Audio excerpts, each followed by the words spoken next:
रुक करेंगे छोटी काशी बूंदी का, जहां दो बड़ी सौगात आज मिलने जा रही है। वर्चुअली जुड़े हुए हैं मुख्यमंत्री भजनलाल शर्मा, क्योंकि तबीयत नासाज होने की वजह से वो वर्चुअली ही जुड़े हैं। केशराय मंदिर परिक्षेत्र पुनर्विकास कार्य की लॉन्चिंग, लोकसभा अध्यक्ष ओम बिरला मौजूद। सीधी तस्वीरें। विकास के पक्षधर हैं। भारत के लोग इस समय भौतिक और आध्यात्मिक दोनों तरह के विकास के साक्षी बन रहे हैं। राष्ट्रीय राजमार्ग बन रहे हैं तो हमारे पुरातन आध्यात्मिक स्थलों का पुनरुद्धार भी हो रहा है। निश्चित रूप से हमारा आध्यात्मिक जो केंद्र है उनको विकसित करने का काम हो रहा है। अयोध्या में रामलला के मंदिर की प्रतिष्ठा कर यशस्वी प्रधानमंत्री जी ने देशवासियों को सदियों पुराना सपना पूर्ण किया है। प्रधानमंत्री जी सनातन धर्म की पुनः प्रतिष्ठा के लिए हमारी धार्मिक एवं सांस्कृतिक विरासत के प्रतीक मंदिरों के जीर्णोद्धार के रूप में आध्यात्मिक उत्थान कर रहे हैं।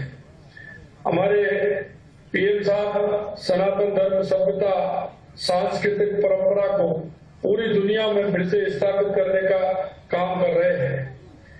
अयोध्या में हमारे प्रभु श्री राम का आना राम राज्य की दिशा में एक विशाल एवं ऐतिहासिक क्षण है। मित्रों, मैं कहना चाहता हूं कि माननीय प्रधानमंत्री जी से प्रेरणा लेकर हमने भी प्रदेश में धार्मिक पर्यटन को बढ़ावा देने के लिए कई कदम उठाए हैं। हमने हमारी राजस्थान की सरकार ने जयपुर से रामलला के दर्शन हेतु 1 फरवरी 2024 से अयोध्या के लिए विशेष विमान सेवा प्रारंभ की है।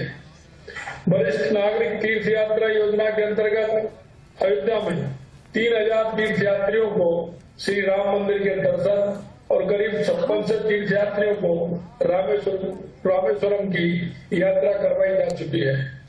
राजस्थान के 7 संभाग मुख्यालय जयपुर, भरतपुर, बीकानेर, उदयपुर, जोधपुर, कोटा, अजमेर से अयोध्या में श्री रामलला के दर्शन हेतु राजस्थान राज्य परिवहन निगम की बस सेवा प्रारंभ की है। अंतर्राष्ट्रीय महिला दिवस पर प्रदेश की माताओं और बहनों को हमारी सरकार की तरफ से विशेष उपहार दिया गया है। मातृशक्ति 8 मार्च को राजस्थान रोडवेज में फ्री यात्रा कर सकेंगे। साथ ही राज्य के समस्त संरक्षित और संचालित स्मारक, संग्रहालय, कला, दीर्घाओं व पुराने स्थलों पर उनका प्रवेश निःशुल्क रहेगा।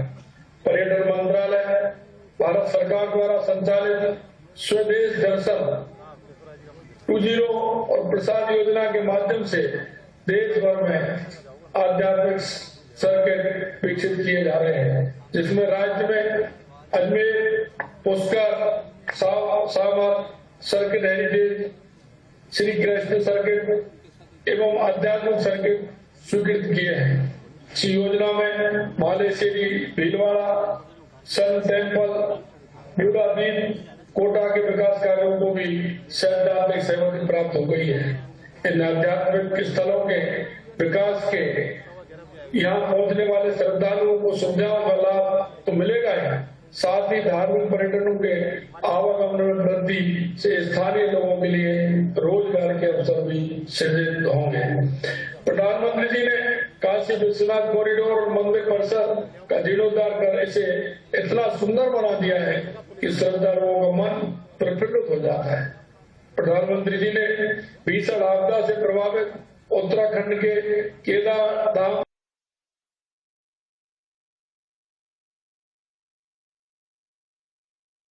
काशी विश्वनाथ कॉरिडोर और मंदिर परिसर का जीर्णोद्धार कर इसे इतना सुंदर बना दिया है कि श्रद्धालुओं का मन प्रफुल्लित हो जाता है। प्रधानमंत्री जी ने भीषण आपदा से प्रभावित उत्तराखंड के केदार धाम की भव्यता को निखारने का काम भी किया है। हमारे पीएम साहब ने चारों धामों यमुनोत्री, गंगोत्री, केदारनाथ, बद्रीनाथ को जोड़ने वाली ऐसी सड़कों की सौगात दी है जो मौसम की मार झेलने में सक्षम है। प्रधानमंत्री जी ने उज्जैन में महाकाल मंदिर में महाकाल लोक का निर्माण करवाकर मंदिरों को अलौकिक भव्यता प्रदान की है। राम हमारे आदर्श हैं, इसलिए तो भारत के संविधान की मूल प्रति में भगवान राम विराजमान है। प्रधानमंत्री जी के नेतृत्व में केंद्र की सरकार की स्वदेश दर्शन योजना में कृष्णा सर्किट परियोजना के तहत जयपुर में गोविंद देव जी तथा सीकर में खाटू श्याम जी, राजसमंद में नाथद्वारा जी में 77 करोड़ रुपए के विकास कार्य करवाए गए हैं। केंद्र सरकार के पर्यटन मंत्रालय के माध्यम से सर्किट परियोजनाओं के तहत सालासर बालाजी, मेहंदीपुर बालाजी, सावलिया सेठ जी मंदिर, सामोदा बालाजी, घाट के बालाजी, बंदी के बालाजी, विराटनगर, कामा क्षेत्र एवं मचकुंड में 75 करोड़ रुपए व्यय कर विकास कार्य करवाए गए हैं। इसी तरह प्रसाद योजना के अंतर्गत पुष्कर अजमेर के समग्र विकास पर 33 करोड़ रुपए की राशि व्यय कर पर्यटन सुविधाओं के लिए विकास कार्य करवाए गए हैं। इन कार्यों में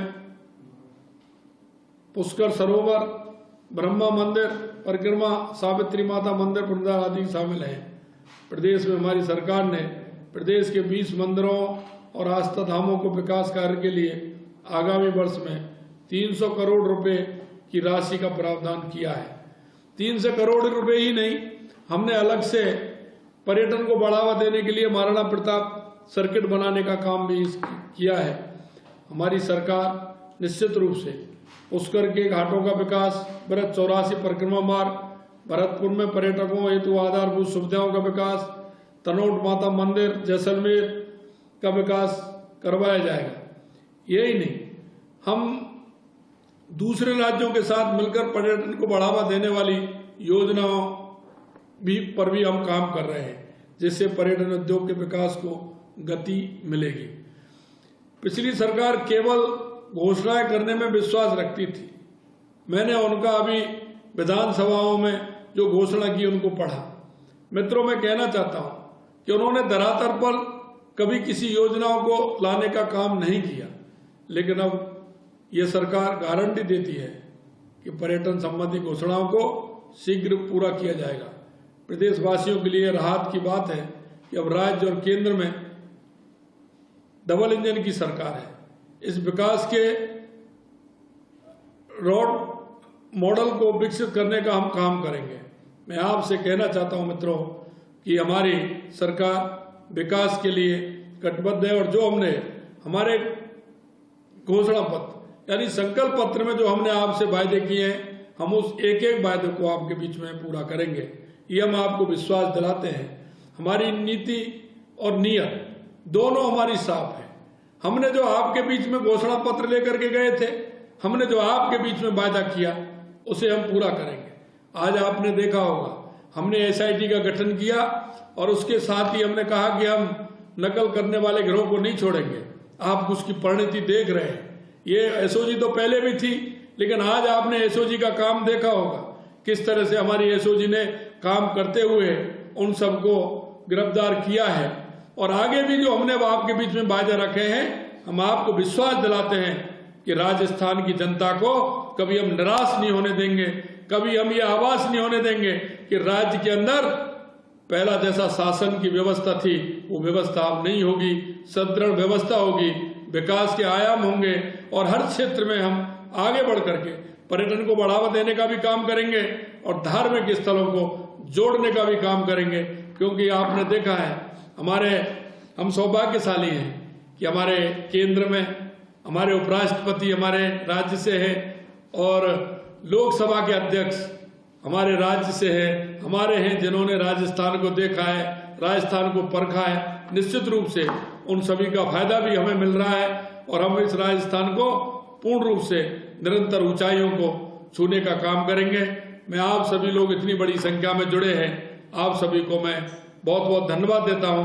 आप सभी को नमस्कार करता हूं। जय हिंद, जय भारत, सभी को नमस्कार।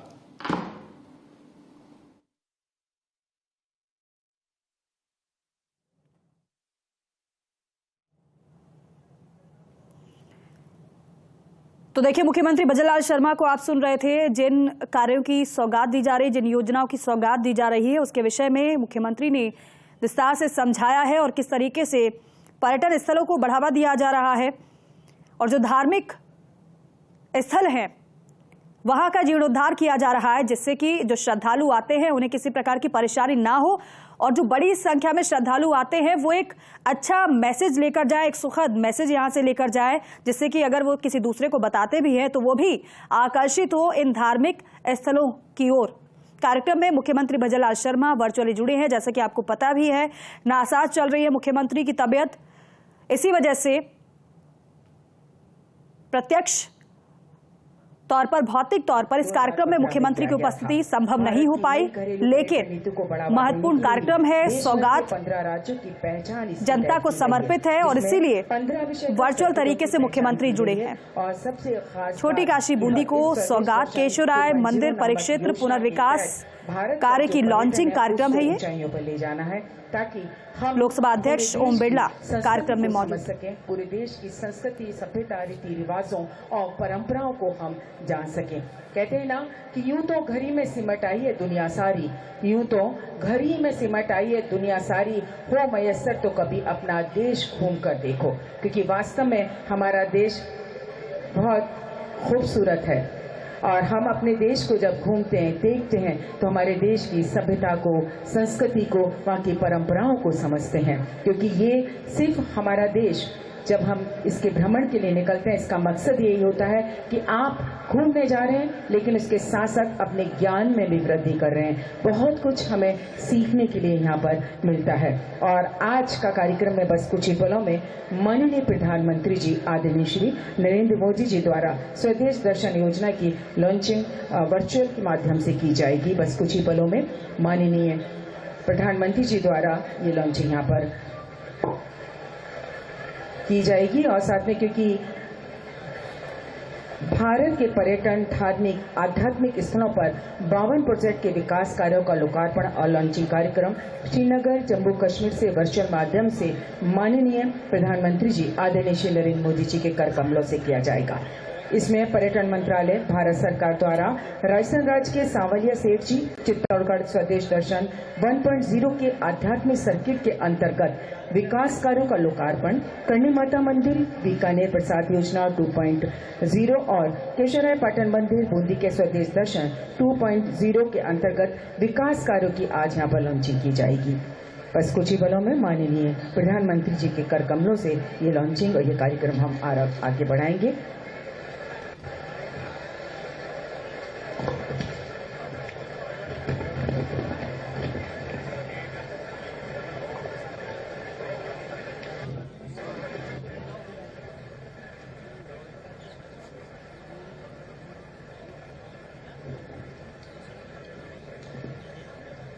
और देखिए, आपसे थोड़ी देर में प्रधानमंत्री नरेंद्र मोदी भी इस कार्यक्रम से जुड़ेंगे, उनका ही इंतजार किया जा रहा है। मुख्यमंत्री जुड़ चुके हैं वर्चुअली, अब से थोड़ी देर पहले आपने उनका संबोधन भी सुना और इसीलिए अब इंतजार प्रधानमंत्री नरेंद्र मोदी का, क्योंकि वही लोकार्पण करेंगे इन प्रोजेक्ट का। पुनर्विकास जो कार्य है उनकी लॉन्चिंग की जाएगी और इसमें कई प्रोजेक्ट है, एक नहीं बल्कि कई और महत्वपूर्ण प्रोजेक्ट है।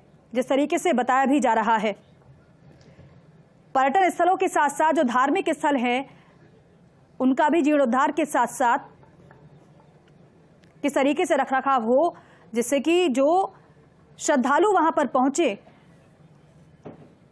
उनको और बेहतर सुविधा मिले और साथ साथ और अच्छा वो महसूस करें।